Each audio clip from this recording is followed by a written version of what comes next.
Hey everybody, welcome to another episode of the podcast. I'm your host Brian Keane, best-selling author of the book The Fitness Mindset and Rewire Your Mindset, here to help you by deconstructing expert guests on all things health, fitness and mindset. Today's guest is pro fitness model Judy Fitzgerald. Judy is a qualified nurse and fitness instructor who won the Miss Bikini Ireland model search in 2014 and has since transitioned out to become a pro fitness model, which basically means that she competes in bikini and fitness model shows where she can compete for money. For anyone unfamiliar with the definition between amateur and pro when it comes to bikini or fitness model competitions. Today's podcast, we cover a wide range of topics. We start very health and fitness around more so, not so much health, more fitness, training, nutrition. And then we transition into things like social media and her OnlyFans page. So at the beginning of today's podcast, we talk about her transition from Miss Bikini Ireland to competing in fitness model competitions. Some of the mistakes she made with her nutrition and her training and how she's completely flipped what she does now in the kitchen and in the gym to try and build more lean muscle tissue so that she's got more muscle definition for these shows. We talk about what to do if you struggle to hit your daily protein requirements and some of the tips she offers. We also talk about how to have a better relationship with social media and with your phone and some book recommendations around that.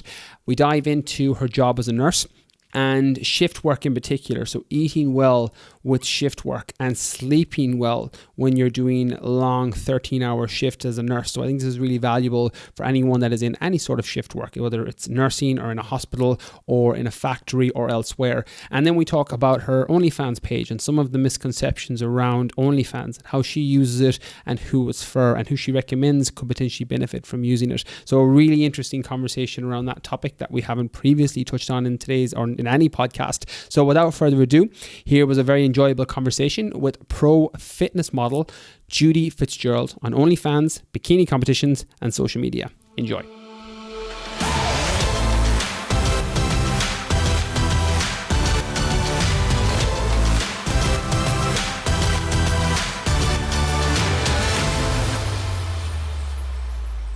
Hey everybody, welcome to another episode of the podcast. I'm delighted to be joined today with my guest, Judy Fitzgerald.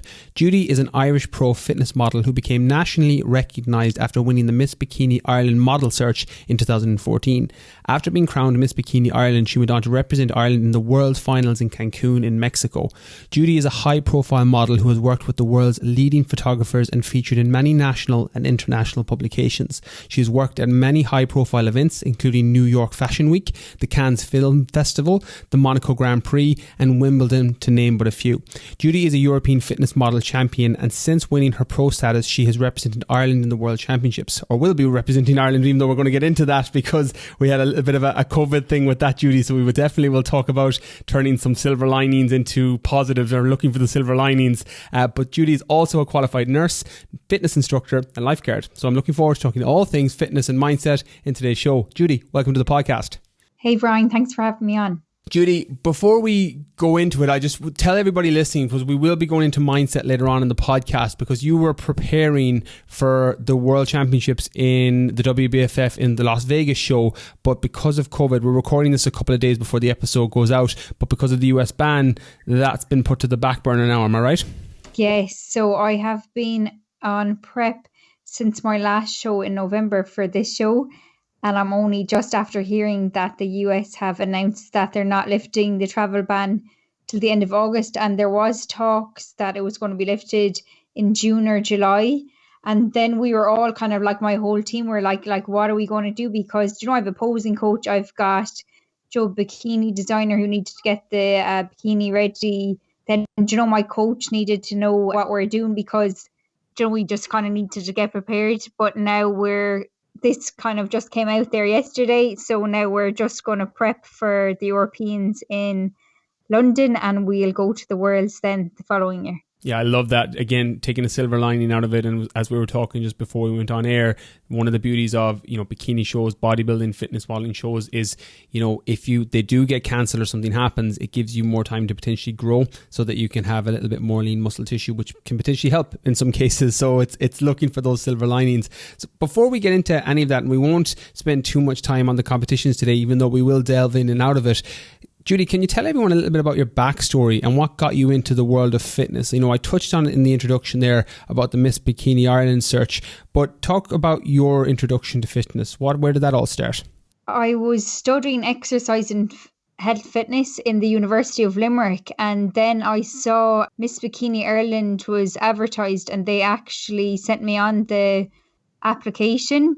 And I applied for that and I ended up winning Miss Bikini Limerick and then Miss Bikini Ireland. And one of the judges on the panel, his name's Blue Shinners, and he was a 9 times Mr. Ireland. He was one of the judges on the panel. And because I won Miss Bikini Ireland, the prize was that he'd coach you for that year for all your events and everything. But because I was I was like really active with Miss Bikini Ireland, I was literally so like shocked that I won it, that I like really gave it my all. Like I really kind of offered to do or whatever. Like I'd always try and do it. I was really, really busy that year. I literally put my life on the back burner and was all Miss Bikini Ireland really for the full year. But he saw kind of how hard I worked. So he said he wanted to keep me on as a client. And every year we used to meet up every January, and he used to say that, oh, will you do a fitness show, or like that would be a way to see, as Miss Bikini Ireland, you can get some like feminists that would be kind of saying, because you're in a bikini, you're exploiting women. So he was kind of like if you got into fitness, then no one can say anything bad about you because you're promoting a healthy lifestyle. You're in a bikini, I'm in a bikini, but I'm not like exploiting women. I am promoting health and fitness. So he really wanted me to do this, but I kept saying, I was in college and things like that. So I was like, I don't have the time. So when I finished my H-dip, I did a H-dip in midwifery. When I finished that, he said, look, you're finished. You did your postgrad now. You have your undergrad done, your postgrad done. So now is the time we need to do this. So I was like, okay. So we sat down and we were like trying to figure out what show I would go for. And he just said, because I am a brand ambassador for many companies, I'm a model, that the whole bodybuilding look wouldn't suit me. I'm also like very petite. So he wanted me to go into fitness modeling, so it'd be like something on the cover of a magazine, more than like a really kind of muscly female look. So we sat down and we set our goal. We were going to compete in the Irish fitness model competition. It's called NIFMA. And it was the European Championships in that. So I was setting myself to do that. And that was going to be my first show. And unfortunately, he passed away in March. So we had been training from January to March. So I know in like March, it was on in June. So March, April, May, June, I had like 3 months left then. So I was kind of like one of my friends said, oh, what are you going to do? You're like trainers after like passing away. And I said, I don't know. I said, I don't think I'm going to be able to do the show, because I was literally like, when he passed away, just doing what he'd given me, like my last meal plan, my last training plan. And I actually felt absolutely lost. And I was going to pull out of it. But then I had a friend that actually was a bodybuilder, and he said, look, Judy, I have 2 shows there. I'll give you 100 and you'll be able to do it. So I got a bikini made in blue to kind of represent blue, because he was my coach before he died. And I said, you know what, I'm just going to do it. Like I'm halfway through the whole prep. I'm nearly there. So I'll just finish off the prep. My friend will give me a hand with it. If I don't do well or whatever, at least I'll have done Joe Blue proud, like having got like this far. So I went to this show. I entered 3 categories and I came first in all the categories. And then I was put to the overall. So I literally had to go up against the winner of every female category. I had to go up against them all, and I ended up winning it. So I ended up winning the whole thing. So it was just huge. But I just felt like on the day, like I had him like kind of watching over me, and I like felt like kind of after that show I had done so well in it. There was another show coming up. It was on in September. It was kind of the UK fitness model competition.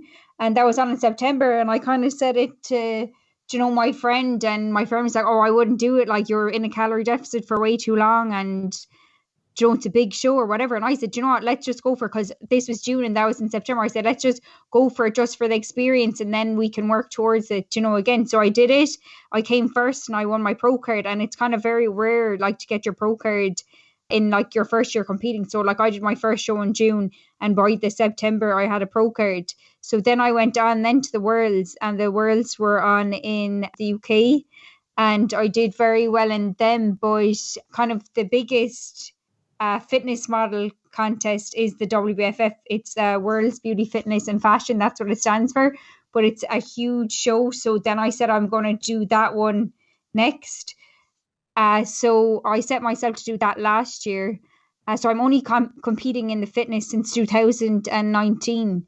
And I've done just say like my first year I did 3 shows. Next year I did 1 show, and then I was going to I'll have 1 show done this year. But I've just competed with 3 federations, like Irish Federation, UK one, and now the WBFF. So I was meant to be going to the Bahamas for the Worlds for WBFF. That was cancelled over COVID. Then the next one was meant to be, they were bringing the Worlds then to London. That was cancelled. So then they said they're going to do it online. So I ended up doing the virtual show online. It was aired PPV from Miami, and I ended up winning the whole thing. There was a voting part of it as well, which I won also. So I got the People's Choice Award. Then they made me their brand ambassador for the year. And they also put me in there, like I got a free kind of write-up in the Fit and Firm magazine, which is like a fitness magazine. They're linked in with, and I also got free registration to any show of my choice. So obviously I wanted to do the biggest show. So the biggest show then was the World. So that was going to be Vegas. So I've been on prep since my last show for this show in Vegas, but it's looking like I won't be able to make it unless there's like a miracle between now and then, and you could see me over in Vegas. But other than that, I'd say it will be London. Yeah, it's a shame because that is a great show. I did the WBFF Worlds in Vegas in 2015. That was my last show, and it's very well run. You know, it's cool as well having your family and friends. Like my mum and my daughter were watching it on pay-per-view. It's a really cool setup in terms of how they do it and how they run it. But I'm very curious, Judy, to pull it back, because you mentioned there 2014 was when you went into the Miss Bikini. Had you been training up to that point? Because you were in great shape for Miss Bikini, and obviously you took it to another level when you started to compete in shows and bikini shows and winning multiple categories and multiple shows that you competed in. But were you training up to that point? I assume the way your shape was, it wasn't all genetic based. Had you been doing a gym program, or what did it look like in the lead up to say 2014 when you kind of sprang onto the scene first? So like I would have good genetics. Like I've never been like very heavy or anything, but for Miss Bikini Ireland, I was literally doing a course in exercise and health fitness, but I wasn't like following a diet plan or like all my stuff. Like I was teaching fitness classes, total body workout classes, and they were all about like, it was aerobics, like high reps and low weights. So I was teaching total body workout in the University of Limerick in the arena there, and it's just a completely different style training to what I am now. And like back then I wasn't counting calories.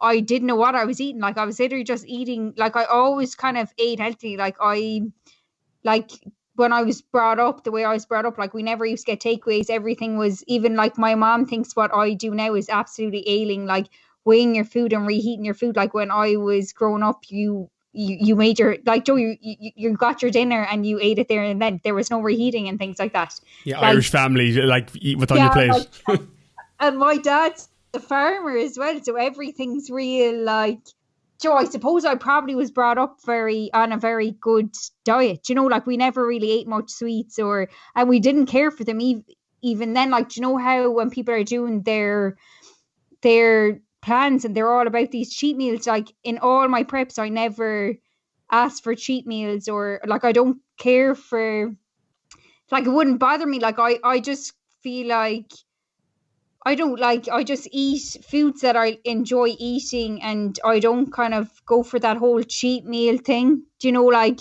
that you're living for your cheat meal or whatever? Do you know that kind of way?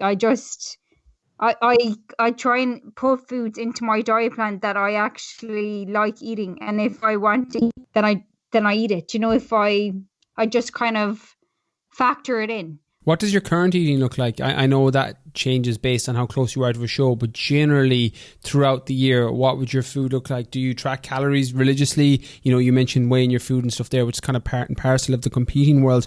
But in terms of nutritional principles that you follow, do you generally cycle your carbohydrates? Do you go low carb? Do you try and hit protein requirements? What does that kind of look like for you day to day? So if I'm in my off season, I don't like weigh my food because I just would kind of have a fair idea. But when I'm on prep, then I do weigh my foods. And like what I would like, I eat very like healthily. Like I get my calories. Like I don't really eat anything out of like packets, like processed foods, things like that. I try to keep everything kind of like, I get fresh fruit and vegetables. Like I go to fishmonger, I go to the butcher if I'm getting meats. I like would eat a high protein diet. Like I feel like once I get my protein in, like that'd be kind of my main thing, like that I reach my protein goal. And I find that women find it very hard to reach their protein goals. Like I know when I started this whole kind of prepping, I found it very hard to reach my protein goal.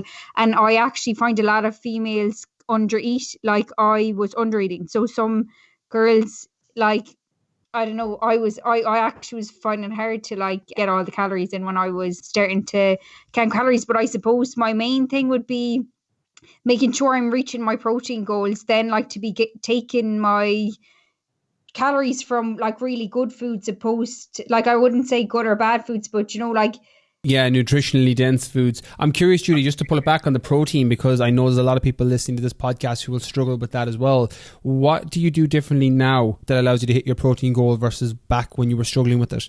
I would just put more protein in. And like, in terms of the food or supplements, or what would that look like? I think the whey protein, if you find it hard to reach your protein goal, it's really handy to like have a shake or put it in something as a way to reach it. But I just would add more protein, because if you think about it, like a lot of people then say as well, we kind of go for carbs. We kind of go for carbs more than we go for protein rich foods, if we're feeling hungry. But actually the protein's kind of more important, especially for recovery and like building muscle. But I don't know, like a lot of people would just kind of always kind of go for carbs, and then they say carbs are like cheaper, so that's kind of why people go for carbs more than protein. Or like carbs, like a lot of them you don't have to like cook them up, so they can be easier to grab than protein rich foods. But like my thing is, like if I just got all met my protein goal, I'm like happy, over kind of everything else. And I suppose so further out from the show I have more carbs in, but then my carbs get cut and near the show, but actually my protein nearly like stays pretty much the same, like right up to the show. And like kind of you'd go like it's more like kind of before, like fats were like classed as like really bad, but now with research and everything, it's kind of like, so you eat the protein, but the fats are what transport the protein around the body. Like fats and protein, like, but good fats, like, avocados or, seeds and things like that, to get your fats from, or like coconut oil, kind of like, yeah, like fats. It'd be more kind of like fats and protein, and then your carbs are getting cut then near the show. And I suppose that gets really hard then. Like a lot of people don't actually go through with their full prep, because once your carbs are cut, you start getting like baby brain.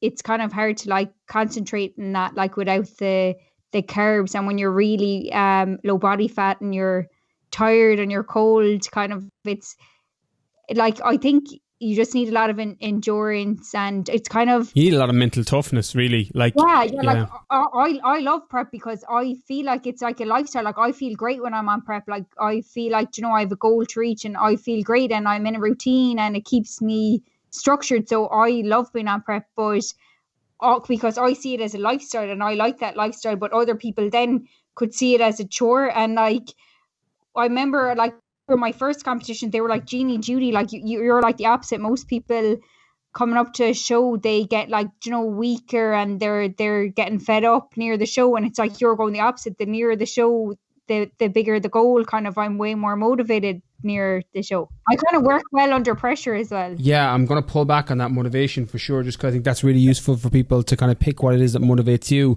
But I think one of the things that definitely people struggle with now, I don't prepare or prep people for shows anymore, but I did in 2014, 2015, and it's that kind of balance. A lot of misconceptions around the way people will eat coming into shows, but what you'll generally have is protein will remain quite steady for most people, because if you think about it logically, those amino acids are the building blocks of muscle. So if you're not getting enough, you're going to get a reduced metabolic rate, which means that not only will your muscle come down coming into a show, but you also won't burn as many calories throughout the day, so you won't be able to get your body fat levels down to where they need to be on stage. And then with protein and carbohydrates, for people that are unfamiliar, like they serve as what are called protein sparing macronutrients, meaning that you can adjust your carbs and fats up and down, and as long as you're hitting your protein and you're hitting a decent amount of carbs and fats, you're going to use a lot of that protein for repair. So even in a deficit, people can maintain a lot of their muscle coming into a show. So there's a lot of people who listen to this podcast who will be wondering how, you, Judy, other competitors, other pro fitness models, pro bikini girls, pro fitness, men's physique, etc., how they get their body fat levels down and maintain so much muscle. It's largely down to nutrition. There's obviously a training element too, but when you have a coach like you've been working with, Judy, and I know you do a lot of experimentation yourself as well, as you've mentioned, it's just dialing that in so that you're able to get on stage. And it's important for people to understand what Judy said there.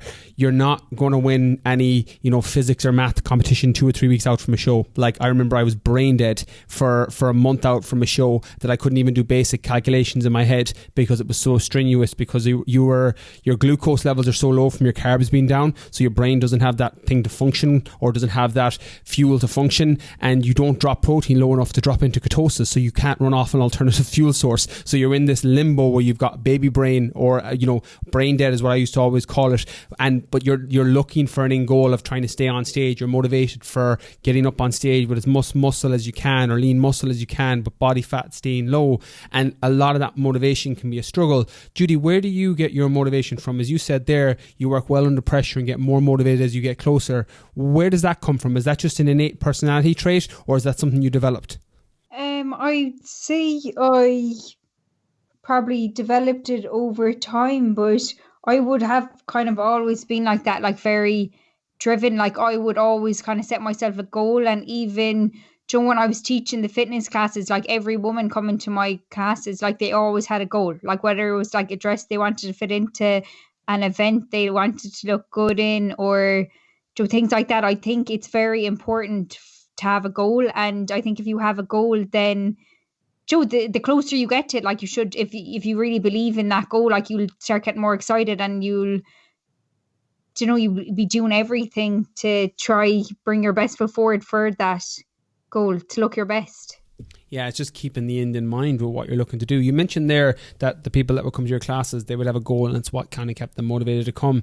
I'm curious with your own training, Judy, how that's evolved, because you mentioned earlier about the high rep workouts in the classes, and I know that kind of workout is a lot higher calorie burner. There's nearly more information on, it's the incorrect term, but people are like, it's a toning class. It's like, it's not a toning class, it's a high endurance class and a high metabolic conditioning class, so you burn more calories. But where people will kind of mix up that language, but just so we have it on the front end, because I know what you do now is kind of more hypertrophy based, so I just wanted to kind of frame that on the front end for people. What is different about your training now versus the high rep class based workouts that you were doing, when you were back taking classes yourself, and when you were doing Miss Bikini Ireland and prepping for that? What does your training look like now, and how has that evolved over the years? Well, I suppose they say that it's actually 80% diet and only 20% training. But I suppose when I was doing Miss Bikini Ireland, it was all high rep, low weights, because you were kind of afraid, suppose, to look manly. And even like before, I would have nearly been afraid to be in the gym, like to lift a bar, like a barbell. Like I nearly had a fear of the barbell, like doing a chest press or a squat with a bar. I was like, it was like alien to me. I used to do it, and now it's like second nature to me. Like, I've learned like squatting is like a really important like exercise. Lots of compound movements, lifting heavy. Like, it's actually the opposite of what I used to do. So it's the what I used to do training when I was Miss Bikini Ireland is the complete opposite of what I was doing now. Then it was low reps, high weights, and now it's actually higher weights and lower reps. So now I'm like more focused on my strength to building muscle and to cut down fat. But if I'm in like my off season, I'm just eating and building muscle and getting stronger. How many workouts a week do you normally do generally? So I usually take one rest day.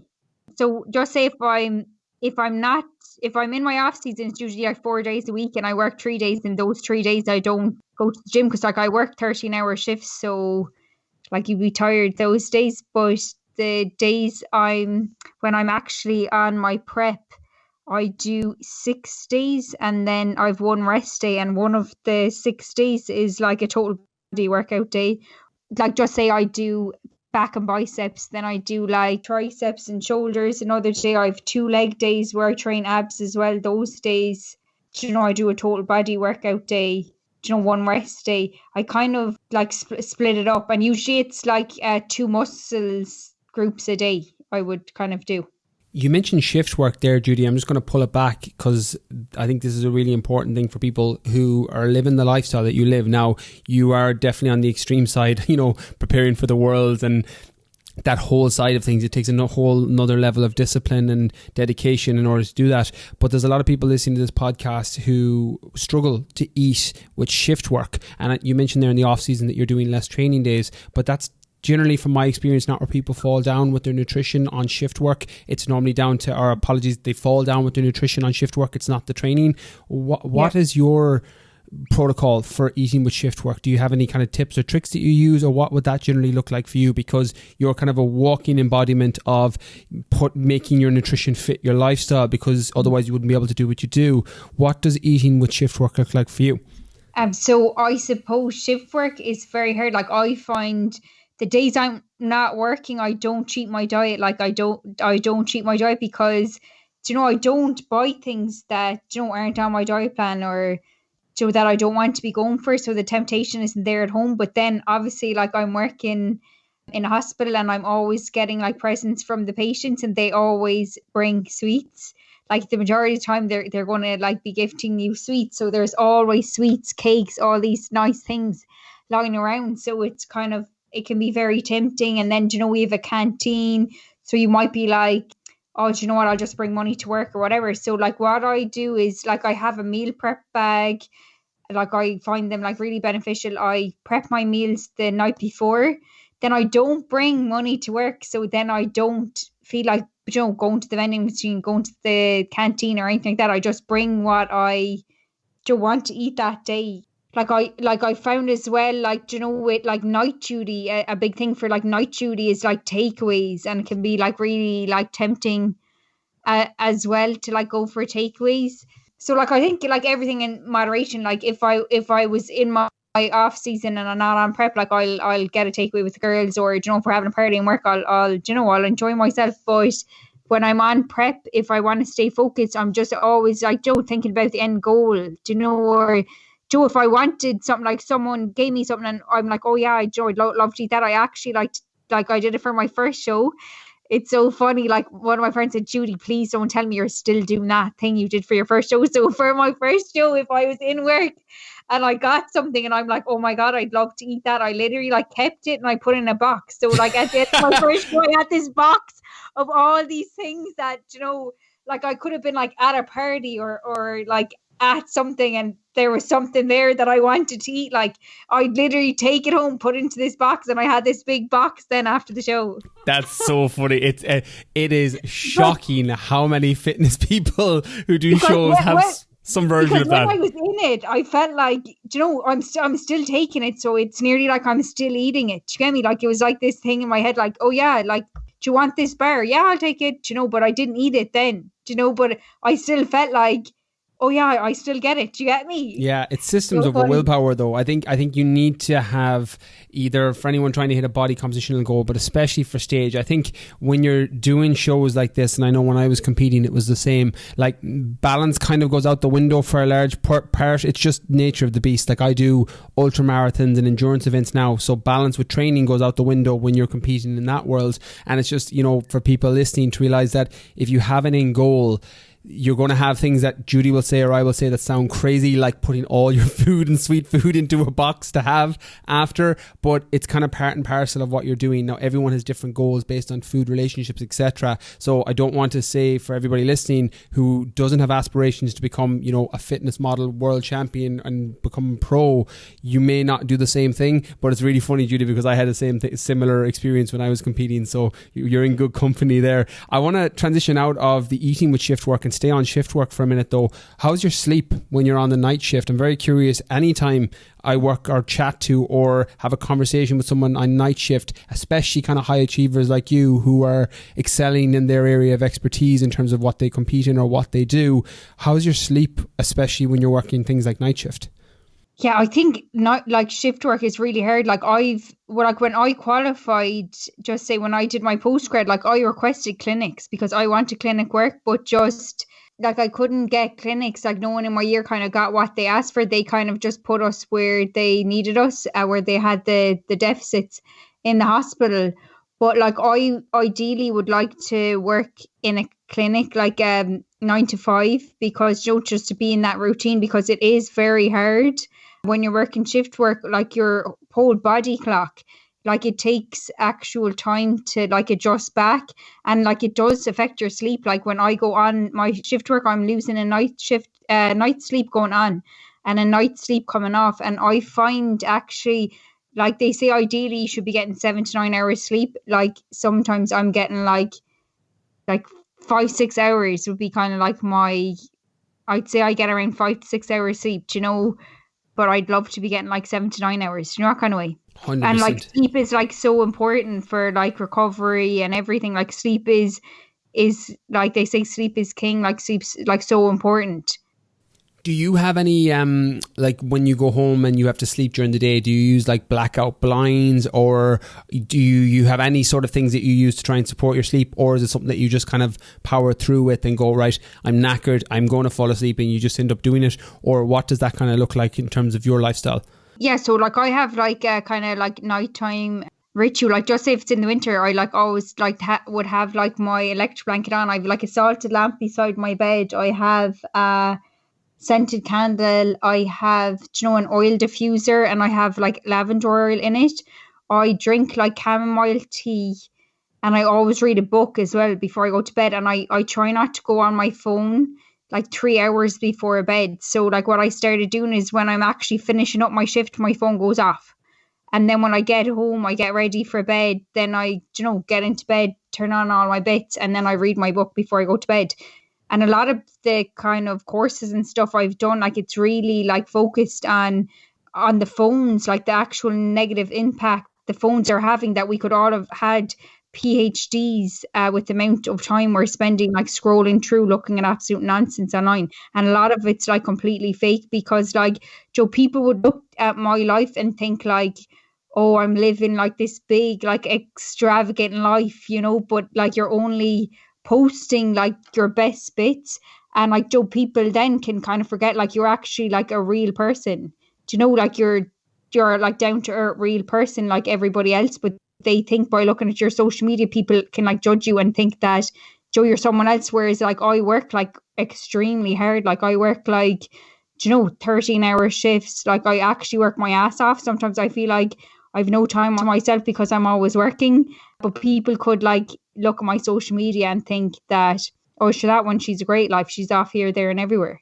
It's just a snapshot. I think something I've talked about on this podcast quite frequently is that it's the highlight reel. Like you're generally seeing people's highlight reel on social media, good, bad or indifferent, but that's best case scenario. Worst case scenario, it's a snapshot. Like I don't think I've gone through your stories where you've put up, you know, 70 posts on a 13-hour shift because you're busy, like you're doing stuff, you know, and people don't see that. And I think it's really important for everybody to come at things like Instagram and different social media channels to realize that, you know, there's a real person on the other end and they've got a life, and they're either showing what you want them to see or a snapshot of their lifestyle, good, bad or indifferent, because people have lives. I think it's important for everyone listening to this podcast to understand that. What's your relationship like with Judy with social media? You mentioned there you don't go on it, multiple hours before bed, which I think is a great idea, your phone in general, but what's your relationship like with social media in general? Because you post a lot, you put up a lot of stuff on Instagram, you've got a large following on there, you're doing lots of different things. What's your relationship like with it in terms of how do you manage your social media profile?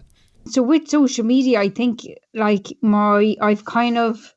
so usually I try and post then and there. So if I think about something I want to post, I just do it then when it's in my head. I just post it then there, so I don't have to come back to it. Or if I'm having something done and I want to post about that, I think it's good to just get it up there and then. And then I try and kind of plan out what I want to post. And I suppose my social media, I'm kind of more focusing now on lifestyle and well-being on my Instagram. And I do take, I read a book before, it's called How to Break Up Your Phone. And it just really said on it, when you're scrolling through social media, you got to hit a dopamine and you an adrenaline rush, and it's actually an addictive behavior. I've a friend, she's doing a time management course, and they recommended her to not go on her phone till 6:30 in the evening. She had to do 3 times, and she said, that day she was oh my God, do I have this or that? She said then at 6:30 when she went on her phone, everything was still there. So if you think about it, if you were at work and you couldn't go on your phone, the days I'm at work, I'm too busy, I don't go on my phone. When I'm in work, I actually put my phone in my bag and I don't take it out, because all I need is a watch, and I have a little fob watch to check the time. So when I'm in work, I don't check my phone till my breaks. Before I leave work, I turn off my phone on those days. And I feel my concentration is way better those days, if I don't go on my phone. And you don't need to be checking your phone all day every day. You're actually better off sitting down for an hour and writing back to all your messages. And I always find what's better for me is voice noting people or actually phone calling them, because instead of being there all day messaging them about the same thing, you get it all covered in a few seconds. I know on certain social media platforms you can schedule your posts, that's really handy. So I suppose all those kind of tips, but I've definitely pulled back on the amount of time I've spent on social media, and I try not to, go they say some pages, if anything makes you feel bad, then don't follow that page or things like that. I kind of follow people that I'm, interested in learning from, or that I like their kind of vibe.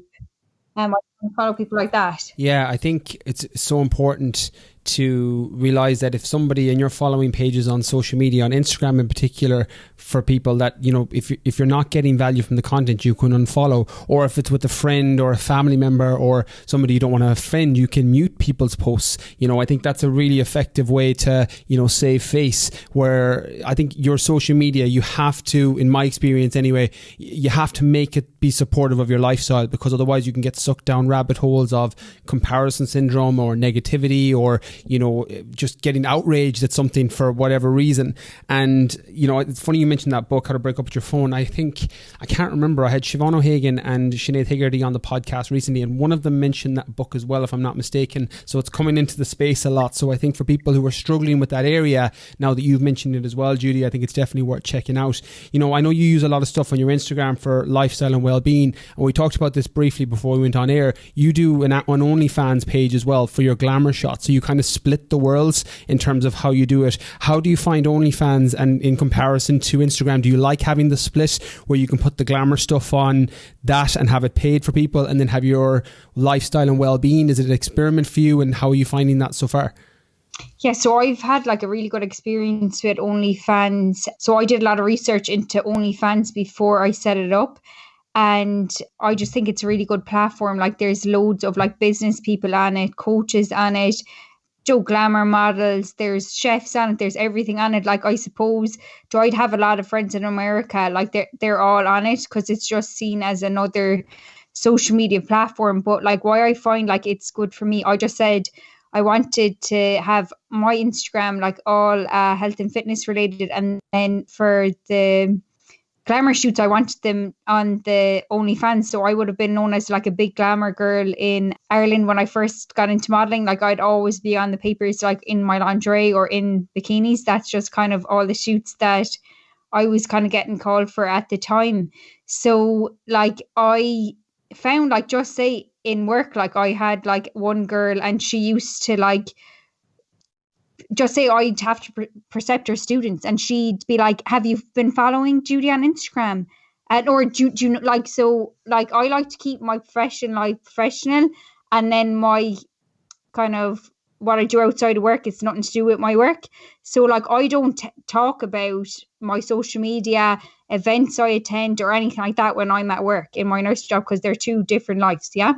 But then some people kind of can try get that mixed up. So like I had one girl and she used to ask people if they were following me on social media. Like I'm like, fair play to her, she probably got me loads of followers by doing this, but she like was doing it in a bad way. Like she'd be like to students, are you following Judy on Instagram? And they'd be like, oh no, I didn't know she was on Instagram. And she'd literally put out a picture of me like a glamour shot, like, you know, a lingerie shot from my page, and be like, look at her, that's what she looks like outside of here. And or like do it to doctors or things. So I was like, when I saw OnlyFans, I'd be like, that's a really good platform that I can put all my glamour shoots onto, because like, you know, I'm comfortable in my body, and all the kind of glamour shoots I would do, they're all like very tasteful. Joe, there's nothing like, they're all professional shots, like professional photographers. So I was like, it'd be great, like I could just put them on there so that, Joe, people can't just pull up my page and be like, thing, if they want to subscribe to see those pictures, like, you know, back in the day when men used to buy like the lads mags, like, you know, they'd buy a calendar and like, Joe, they'd have all the glamour shoots of the girl. Like that's kind of the idea I had for my like OnlyFans page. And like the other thing was like, I get an awful lot of messages, like a load of messages to my Instagram, and I was finding like very hard to like keep up with them. And like, Joe, one of my friends was saying like, Joe, that's your time, like that's your valuable time, like, and I used to be trying to be nice, like, Joe, writing back to all these people like that I don't even know. And then I just kind of said, you know what, I'm gonna like when I set up the fan page, I'm only responding to my emails and to the messages on my OnlyFans, because, Joe, they pay a small subscription, but they're using my time. That like if they want me to reply to them, like they've paid the subscription for the month or whatever, and like, yeah, I'll give them my time, I'll write whatever, Joe, information they need there, or like, Joe, reply to my emails, because, Joe, my emails will be like, Joe, usually a collaboration they're writing to me about. But, Joe, I just think it's like a good platform, because like, Joe, instead of me, you know, wasting my time trying to reply to these people that I don't know, at least they're like paying like a small subscription, you know, for my time, if they want me to be, Joe, writing back to them, like Joe, stuff I do on my OnlyFans page for actual fans, like, Joe, if they pick a nice their favorite picture of me, I'll do up to a poster for them, sign it and send to them. Like I've done that. I'm actually thinking about bringing out a calendar, like that's another thing I'm thinking about doing for 2022. So I think it's kind of like a good kind of like fan page. Like I know like a load of celebrities, like they absolutely like love it, or a lot of the pro WBFF girls, they love it as well, because that's like, Joe, especially if you're like a professional like me, like you have like a, just say if they're like a coach, like they're a professional coach, like they don't want like all their hot shots on their like main feed, or like I'm a professional nurse, like I don't want like everyone I work with seeing my, Joe, glamour shoot. So it's like a platform that I can put all those on, that, Joe, there is like a market for that. It, like, Joe, if people want to see it, they can log on there. Joe, it's just like back in the day when you used to like buy a lads mag, like you can go on there and like look at those pictures, you know, like some of my friends, like, you know, they work in real estate and they use it for like, you unlock the video to see the inside of the house, or like, Joe, they own business, car business, you unlock the inside of the car if you want to see it, to buy it, or things like that. Yeah, it's effectively a permissionless membership site in terms of how it's set up, which I quite like. Very similar to, you know, when I think of permissionless content, I'm talking social media, Instagram, TikTok, podcasts, it's free content.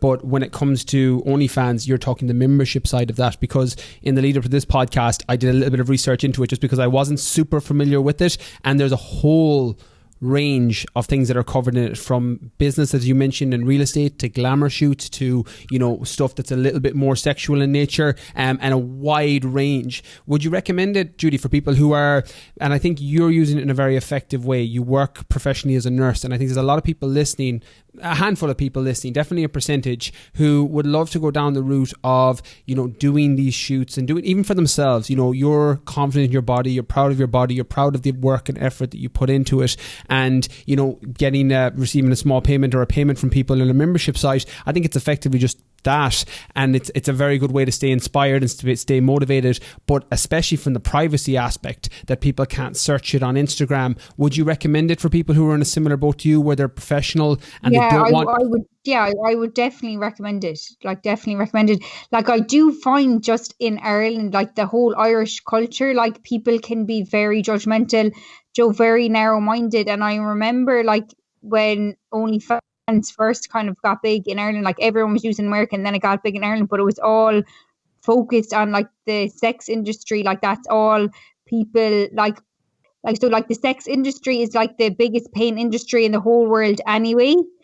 So obviously the people then that are doing sex work on OnlyFans, they're making the most money on OnlyFans. But OnlyFans, it was actually set up for like people's fans, like a platform that your fans can like subscribe to you and message you, and like, you know, like have a special request, or like video call with you or whatever, but like that they get to like meet you as like they're your fan. Do you get me? Or they get to get a signed poster or whatever. Like they can actually, because your Instagram or whatever is like chocker block. You can't, like, you know, you won't see their message, but they, you know, they know I'm paying a subscription, so she's going to write back to me here. But I do think that Irish people like can be very narrow-minded, very judgmental, and I know that there is some Irish people and they think that OnlyFans, everyone that's on OnlyFans must be doing like sex work, but that's actually not the bigger picture here. Like, if you go onto the OnlyFans Instagram or their website, there's absolutely no sex work there. They don't promote that at all. They actually don't want to be like associated with that OnlyFans themselves. But like, it's just another like social media platform. So I suppose, like, you know, it's just another way of like putting yourself out there. But I just think it worked well the way I'm doing it for what I'm doing. But you can use it for like so much more like different avenues. Like, I know like coaches use it for like, so you can unlock plans and unlock, I don't know, like a recipe, like my secret recipe or whatever. Like, you can use it for like so many different things, and I suppose people just need to be way more open-minded and see to what else you can do with it. It's just like another, and educated. I think that it's another social media platform that you can use. Yeah, and I think that's why I'm so grateful for this conversation, because we've got a large audience, you know, 100,000 plus downloads a month on this podcast, you know, more on certain months, and a lot of people, particularly with Irish UK, will come across this, and I didn't know that much about it, but having you speak on it and the little bit of research that I did in the lead up to the podcast, I think it's important just to keep an open mind around these things. I also think from a business standpoint, like, you know, I consume a lot of business podcasts, read a lot of business books, and the example that I always think is like, you know, Grindr and Tinder. Like, Grindr was a sex app for gay guys, for homosexuals who were looking to hook up, and that evolved into what Tinder is, which is now the largest dating platform in the planet. A lot of these things that tend to be very popular start as a sex industry, or start in the sex industry, and I wouldn't be surprised personally if OnlyFans evolved over the years. Now, it may not, but if it evolved, because it's very easy for people to get into, where they can design their own membership sites. And I think a lot of influencers may potentially go down that route in a whole host of ways. I know you're using it for the glamour shoots, but in a whole host of ways to either educate their audience, or, you know, sell them into programs, or help them with, you know, body compositional goals or business goals or real estate goals or whatever it is. So I think it's a watch this space, and I think it's very new, but I'm very glad you were able to come on, Judy, and kind of clarify that for people, that it can be used in a whole host of ways, and not to have what can be, you know, in Ireland, again, not everybody, I'm painting so many people with a brush that would be so unfair, particularly listeners to this podcast, where they would have a closed mind. They would think OnlyFans, they think sex industry, sex stuff, and that's not all it is. And I think educating and speaking on the topic is really useful for people, just so they can have a wider angle view at it and have a more open mind. So I really appreciate you sharing that. Judy, I've only got one final question. You've done so much over the last few years, a whirlwind since 2014 between the Miss Bikini and then moving into the world of competing, fitness modeling. You have a hectic lifestyle working as a nurse and you're able to get all this balance. But I'm curious, Judy, if you could go back to your younger self when you were starting this journey, even just going back 6-7 years, what advice would you give yourself or somebody in a similar position? And you can go any direction with this. It can be training, nutrition, mindset, lifestyle, a mantra that you live by, a brain tattoo that you regularly remind yourself of. But what advice would you offer your younger self? So I would advise my younger self, try not to care what other people think or what other people say, not to kind of let it affect you, always kind of do what's best for you. If you feel something feels right, do it. If it doesn't feel right, don't do it, and don't care about other people's opinions. Always try and do what's best for you, not to try and please others, because I feel like a lot of people aren't actually doing what they want to do in life because fear is getting in the way, and the main thing that they seem to be afraid of is other people's opinions, and if I do that person will talk about me or begrudge me, or I'd rather just stay where I am for a quiet life. But everyone has a path in life and a goal, so you only have one life, so you might as well make the most of it and just do what makes you happy and not care what everyone else thinks, as long as you're happy, live your best life. Such a great way to end the podcast, Judy, on such a positive note. I really appreciate your time. I know how hectic things are now with the uncertainty around the world in Vegas, but hopefully that will all work out for the best. Judy, for everybody listening, where's the best place for them to connect with you? Is it on Instagram, or any links or any profile links you want to give now? Feel free to do that, and I will link it in the show notes for today's podcast. Yeah, so my Instagram is Judy Fitzgerald _. So all my links are there in my link tree to my Twitter, Facebook, OnlyFans, and I'm actually doing up my website at the moment, so that'll be back up there soon as well. Amazing. And for everybody listening, I will link out the Instagram and everything we've talked about in today's podcast on the show notes for BrianKeaneFitness.com and in the link for the description wherever you're listening to podcasts. Judy, thank you so much again. Thanks. Bye, Brian.